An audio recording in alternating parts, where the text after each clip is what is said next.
Meghan Markle is feeling a strong sense of annoyance or dissatisfaction. Harry desperately desired to return to his homeland following a tumultuous existence in L.A. Greetings and a cordial welcome to Princess Diana News Channel. Greetings to all, I trust you had an enjoyable weekend. Hello, I have a new update to share with you that I came across in a British magazine. To say the least, it is rather fascinating. Last week, it was reported that Harry is strongly longing to return to the UK. According to a magazine interview, a source claims that Harry's wish to reclaim his previous lifestyle is causing tension for his ambitious spouse, Meghan Markle. According to entertainment commentator Mark Boardman, Harry has a strong desire to be reunited with his friends and wishes to establish a residence in London. However, he claims that Meghan wants him to forget about that period of his life. Mark stated that Harry's social life has undergone significant changes in the last 10 years. He seems to have become distant from his college acquaintances and doesn't have a fixed place of residence in the UK. When he goes to London, he usually stays in hotels and steers clear of public engagements. Certainly, Prince Harry yearns for the companionship of his former friends. However, he mentioned that regularly traveling from California to London to visit friends would result in Harry being separated from his wife and their 2 children, Archie and Lilibet, which could potentially cause tension within their household. Mark states that, quote, individuals are enthusiastic about witnessing a changed version of Harry instead of a revival of his former partying ways, as the latter may attract unwanted media scrutiny. According to sources, Harry expressed his desire for a new residence in his native country following his relocation from Frogmore Cottage in the Windsor estate. There were talks suggesting that the king might be contemplating the option of renting out one of the royal residences to Meghan and Harry. However, Buckingham Palace has since refuted this claim. Despite not having found a place in another country yet, Harry's deep connection with his childhood friends is predicted by Mark to be a major factor that will continue to draw him back to the UK. However, Mark expressed his concern about persuading Meghan to understand his desire for a weekend with his male friends from Eton in London. He claimed to have a youthful spirit, though there is someone in his life who helps him stay grounded by reminding him of his identity and responsibilities. In the end, his ultimate desire is to have a home in London, preferably located on royal property. Whether it was located in Windsor or within the apartments of Buckingham Palace. However, that outcome is highly unlikely. London is the place where Harry's genuine acquaintances reside, Mark mentioned. None of the people he knows in Hollywood are his friends. However, Meghan ultimately desires for Harry to be there with her, providing support, taking care of their children, and finding his way back to a fulfilling life. And any reversal of progress will detract from that. Despite Meghan's frustration over Harry's homesickness, Mark believes that their relationship remains strong. He mentioned that they were able to have a short break in Portugal after participating in the Invictus Games in Dusseldorf. However, Duncan Larcombe, a royal expert and rioter, holds a contrasting view. Despite the excellent performance at the event, where Harry serves as both the patron and founder, it was evident that he did not appear his usual self. Duncan expressed that Harry appeared more comfortable and adopted a light-hearted approach in promoting the original Invictus Games, assuming the role of Joker in the pack. I believe it has progressed to the extent that it is now a significant endeavor, a momentous occurrence, and something that Harry is placing significant importance on. I have doubts about Harry returning to his previous state in any way or manner. The reason behind Harry's brilliance was his ability to maintain a light-hearted approach towards himself, and this appears to be the transformation that has occurred. I'd say Harry's constant seriousness is not advantageous for him. His eyes no longer sparkle as they once did. However, it is possible that one factor contributing to Harry regaining his confidence is his alleged reconciliation with certain relatives. According to Mark, he has re-established contact with the Duke and Duchess of Edinburgh. Sophia and Edward have been reunited with Meghan and Harry, as he mentioned. And this re-established connection could potentially become their entrance point back into the royal household. Both couples have faced considerable public criticism throughout their relationship, despite the notable age difference.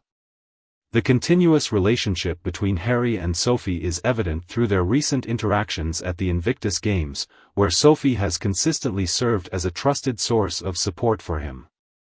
Is there a chance for a royal reconciliation? I highly doubt it. Like many articles these days, I strongly believe that this piece is filled with inaccurate information. We observed the immediate change in Harry's demeanor upon Meghan's arrival at Invictus, which was rather disheartening.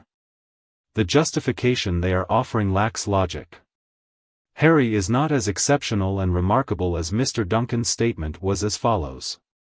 Although Invictus appears to be primarily attributed to Harry, in reality, he received considerable assistance from the palace officials dressed in grey.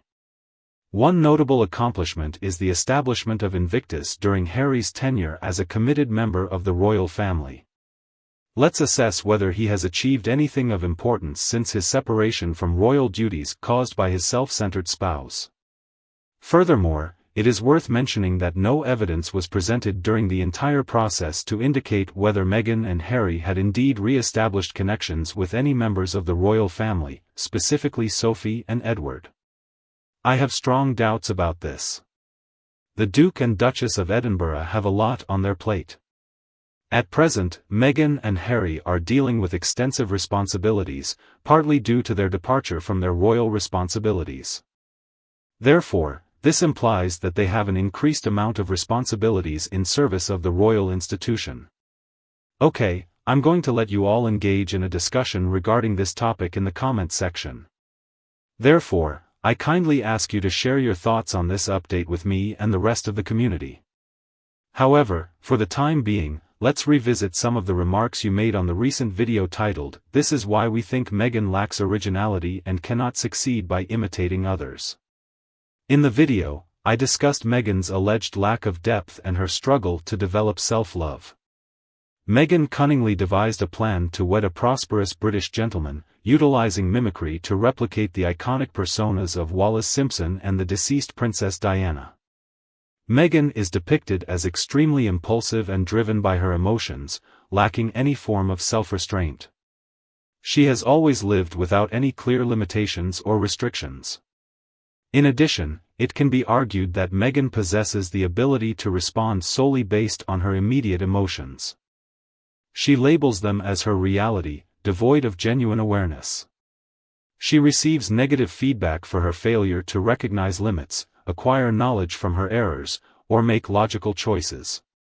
Additionally, she lacks the ability to consider viewpoints other than her own, and she is deeply fearful of objective perspectives. Additionally, I mentioned that Meghan demonstrates a complete absence of empathy, compassion, and the capacity to experience such elevated emotions, which we commonly refer to as higher vibrations. She displays her self-centeredness, and she faces allegations of engaging in shady behavior, intimidating others, and fabricating falsehoods. Due to Meghan's lack of self-awareness, she constantly resorts to imitating others as she struggles to define her own identity.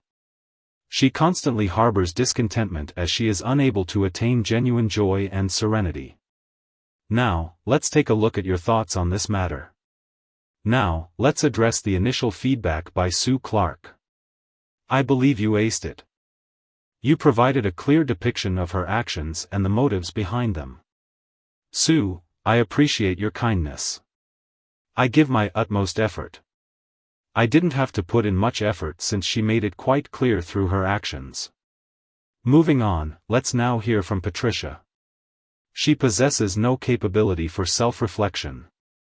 You're right, the woman completely lacks any sense of self-awareness. Based on all the qualities you described, Jean fits the profile of a narcissist. If the shoe is a perfect fit, then it must be true. Raylan, this analysis you've conducted on her is truly remarkable. There isn't anyone more capable of articulating it. I appreciate your kind words. This comment displays such great kindness. I am extremely grateful for your generous gesture. Furthermore, it is highly unlikely for an Aquarius, who exhibits narcissistic tendencies, to successfully conceal their deceitful behaviors and hypocritical nature. They lack any compassion or moral compass. She will persist indefinitely, ladies and gentlemen. I agree with your perspective, Aquarius, which is precisely why she poses a significant risk. While it's true that we find her absurd and often mock her, it's important to recognize that her actions are not without consequences. Paula chimed in with her thoughts. Hello, Paula. I completely agree with your assessment of her circumstances. Throughout my life, I have come across numerous individuals exhibiting this particular perspective. Typically, these individuals are the epitome of envy, cruelty, deceit, and manipulation, surpassing anyone else I have encountered. They can often feel intense jealousy towards others. These individuals perceive successful individuals as having an effortless journey. These individuals admire the external aspects of a successful person's life and desire to emulate it for themselves. They will utilize every possible means to either acquire what others possess or maneuver situations to falsely incriminate the accomplished individual, hence demanding punishment. An individual of this nature fails to recognize the countless hours and unwavering commitment they put into attaining a prosperous life. Occasionally, success is not defined by material wealth or opulence in one's life. Occasionally, achieving a fulfilling existence means facing financial constraints while enjoying a deep connection with one's partner. This job has the potential to be a success. While it may not be a lucrative profession, it is a job that brings immense personal fulfillment. In my perspective, individuals who experience jealousy towards others lack the ability to find inner tranquility. They constantly seek opportunities to make a significant breakthrough or redefine their image and standing. They lack the knowledge and skills necessary to effectively pursue and fulfill their life objectives. Thank you, Paula. We sincerely appreciate your incredibly insightful input. You are absolutely right. Meghan possesses a unique characteristic. Not only does she possess an aversion to exerting effort, be it in any task, but she particularly displays a reluctance to assist others. She possesses apprehension towards the arduous efforts required to genuinely improve her own situation. And as a result, she will be forever trapped in this superficial and void existence, which she labels as life. Afterward, Kate London chimed in with her viewpoint. Hello, Kate. In my opinion, it appears that Meghan Markle and Harry demonstrate signs of hindrance in their personal development, resembling that of an 11-year-old. At that moment, Doria absconded from the town, with rumors suggesting she may have ended up incarcerated, and Harry found himself in a state of emotional turmoil following the passing of his mother. Those two only share substances, erotic activity, and narcotics in common. The majority of 11-year-olds exhibit a tendency to conveniently fib, imitate others, and frequently shift their aspirations. It is a crucial stage in the process of self-discovery during the preteen years, where individuals explore various identities and draw from them. While it is expected for individuals to mature and move past certain behaviors, these two individuals have remained unchanged. In my opinion, the root cause of their narcissism lies in their arrested emotional development, which is unlikely to improve or evolve in any way. To effectively handle Harry, it would be beneficial for him to have a supportive partner who can take on the role of a nurturing figure. Another example of an entitled child similar to Meghan Markle. She possesses a combination of traits that is highly incompatible with Harry, and their relationship is bound to fail. I observe what you are observing, Kate. In my opinion, Meghan is the least desirable choice as Harry's partner. As a result of their relationship, he has consistently displayed his worst qualities, which can be attributed to her influence. I regret not having the time to read the numerous exceptional comments that were made. In general, it appears that there is a unanimous consensus that Meghan Markle is experiencing significant issues. I appreciate your valuable insights. Thank you once more for sharing them. Now, I must bid farewell and look forward to meeting you in future videos. But, prior to your departure, Kindly remember to click on the like button and the subscribe button in order to receive our team's most recent videos. We deeply appreciate your viewership and wish you a wonderful week.